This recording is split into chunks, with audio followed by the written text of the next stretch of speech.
Bonjour, c'est un vrai plaisir pour moi de vous présenter cette nouvelle vidéo sur le fonctionnement de notre organisme et quel rôle nous avons à jouer pour lui permettre d'avoir plus de vitalité. Dans cette vidéo, je vais vous parler des circuits lymphatiques. Nous entendons souvent parler de la circulation sanguine. Les veines que nous voyons apparaître sur notre corps nous le rappellent tous les jours, tout comme le sang qui coule lorsque nous nous blessons. La circulation lymphatique est beaucoup moins connue. Pourtant, elle joue un rôle des plus importants dans le système immunitaire, chargé de défendre notre organisme des infections et autres virus. Elle fonctionne par un réseau de petits vaisseaux répartis dans tout notre corps qui permet de transporter la lymphe. Elle est reliée aux différents ganglions que nous avons dans le corps. Chacun d'eux a la mission de drainer son territoire. Elles sont des sentinelles qui empêchent les infections de franchir leurs barrières.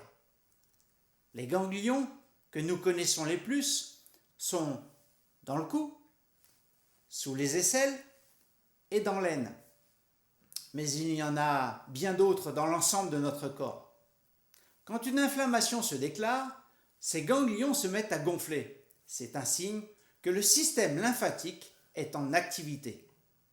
À la différence de la circulation sanguine, qui a le cœur pour pomper et faire avancer le sang, le circuit lymphatique, lui, n'a pas de pompe et avance progressivement et doucement, suivant l'activation du corps.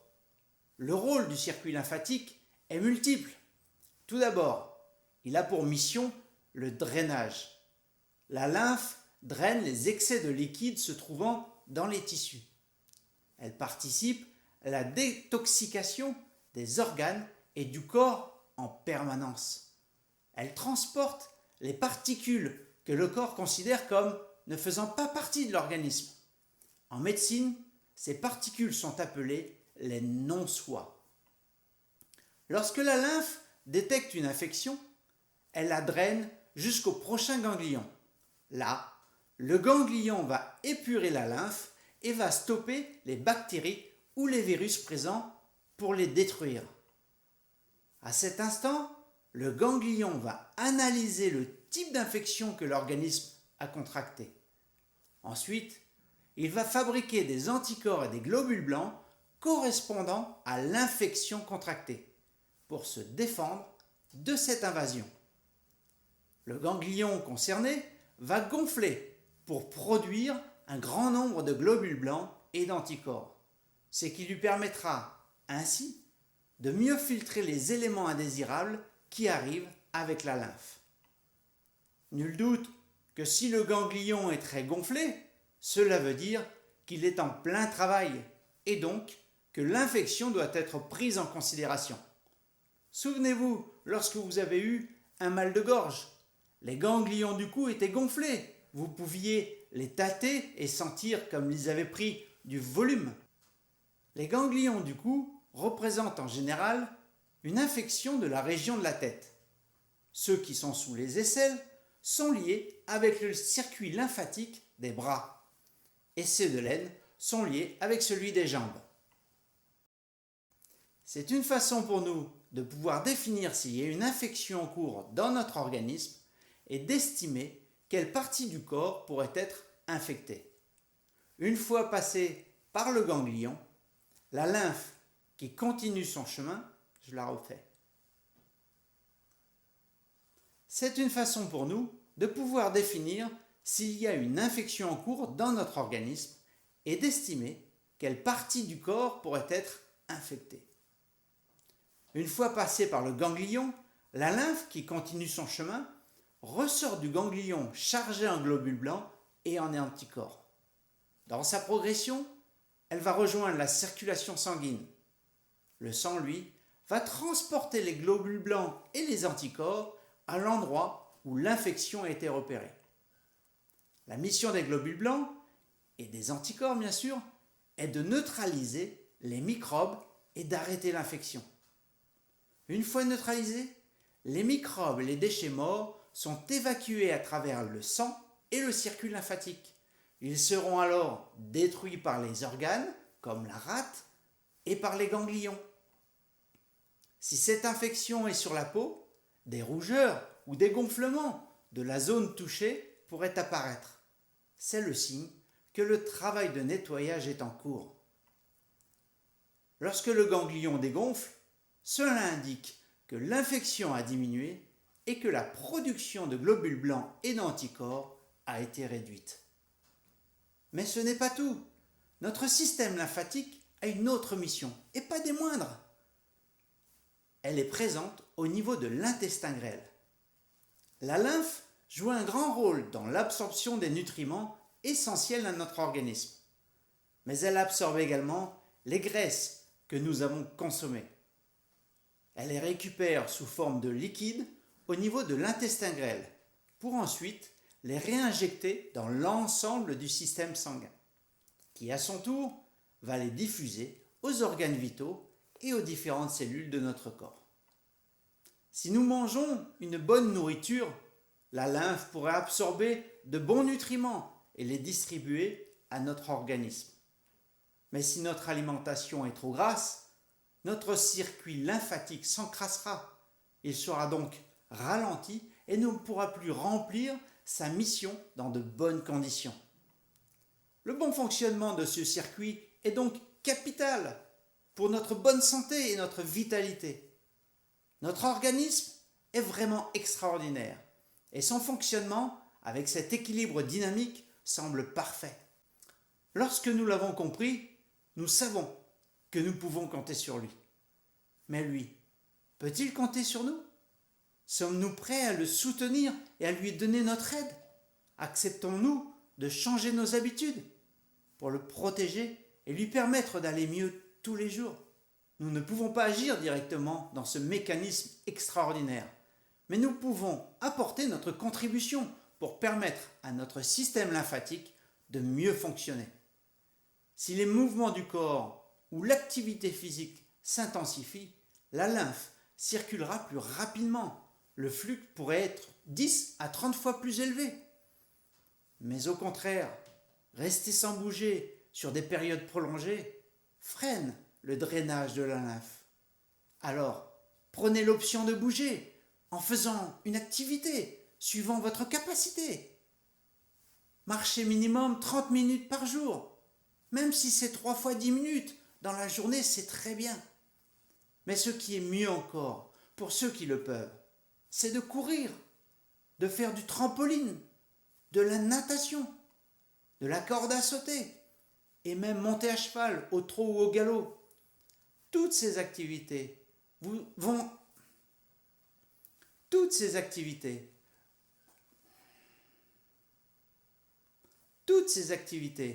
apporter du dynamisme à votre corps et faire circuler plus énergiquement votre lymphe. Mais plutôt que l'effort trop intense, favorisez toujours l'endurance. Elle vous sera bien plus profitable. Et pour ceux qui auraient plus de mal à bouger, faites des mouvements de toutes les parties de votre corps. Inspirez-vous du tai chi ou du qigong. Ces activités sont vraiment bonnes pour votre corps comme pour votre esprit. Dans une vidéo précédente, je vous disais que notre corps est constitué de près de 70% d'eau. Cela varie suivant les personnes, mais il faut estimer que la quantité d'eau est d'environ 5 litres pour le sang et environ 2 litres pour la lymphe. Il est donc très important de bien s'hydrater tous les jours en buvant en moyenne, entre les repas bien sûr, 1,5 litre d'eau par jour. Et de préférence, une eau pure et filtrée. C'est une bonne raison pour prendre de bonnes habitudes et d'avoir toujours une gourde d'eau avec soi. La technique de la respiration profonde est également à favoriser.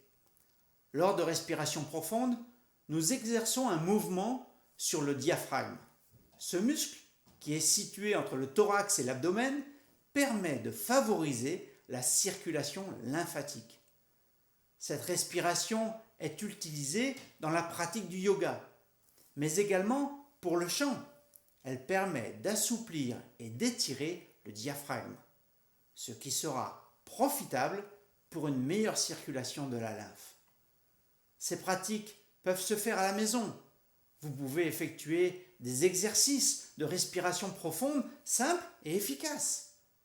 Mais rassurez-vous, je vous en parlerai avec plus de détails dans une prochaine vidéo de ce programme. Alors, chantez à la maison, en voiture, entre amis et même sous la douche. Et surtout, riez, car le rire est également une action qui fait bouger le diaphragme. Et surtout, ne vous privez pas de rire, même tous les jours, ne vous en privez pas. Vous pouvez également stimuler votre système lymphatique en profitant de massages. Tous sont efficaces, mais le drainage lymphatique est le mieux adapté car il est destiné à éveiller la lymphe. Ce drainage, fait par un professionnel, permet une élimination plus rapide des toxines. C'est que du bonheur.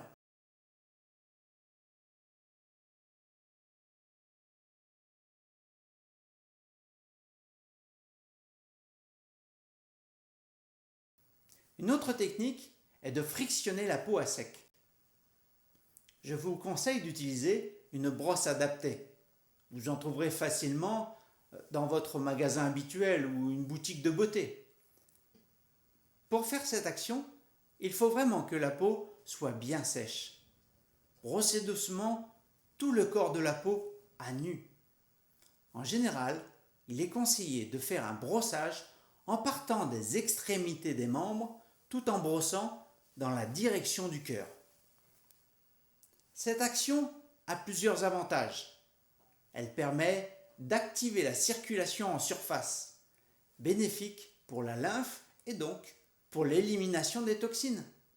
Elle permet de nettoyer la surface de la peau en éliminant les cellules mortes. Et enfin, elle stimule le système immunitaire. Le brossage devient un réel plaisir. Et pour finir, sur les principales techniques qui favorisent la circulation de la lymphe, je vais vous parler de la douche écossaise. La douche écossaise est une action qui consiste à prendre une douche en alternant l'eau froide et l'eau chaude. C'est très efficace pour faire circuler la lymphe, car le froid contracte les vaisseaux et le chaud les dilate. En alternant de quelques secondes le froid et le chaud, le phénomène de dilatation va donner un effet de pompe qui va activer l'ensemble du système. Certaines sociétés spécialisées dans le spa peuvent vous proposer cette technique avec 2 tonneaux, l'un d'eau froide et l'autre d'eau chaude, et vous allez d'un tonneau à l'autre. Pour ma part, je fais ça tous les matins sous la douche.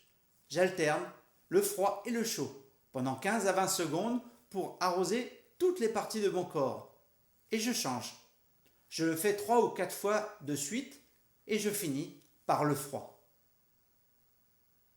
Ça stimule tout le corps et la sensation de bien-être après la douche est extraordinaire. Voilà pour cette vidéo qui, je l'espère, vous a apporté de nouvelles connaissances sur le fonctionnement de votre organisme et quel rôle vous avez à jouer pour lui permettre d'avoir plus de vitalité. Riche de ces enseignements, bougez votre corps, mettez ces techniques en application et vous pourrez constater les bienfaits que ça procure. Bien sûr, si votre état de santé nécessite un suivi médical, il est important de demander conseil à votre médecin traitant. Il vous orientera vers les activités que vous pouvez pratiquer.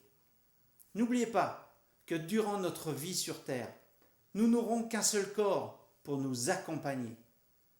C'est le seul et l'unique que nous aurons. Et c'est à nous de veiller sur lui et d'en prendre la responsabilité. Alors, vraiment, prenez-en soin et n'attendez pas d'être malade pour réagir. Je vous souhaite une vie pleine d'énergie. À bientôt.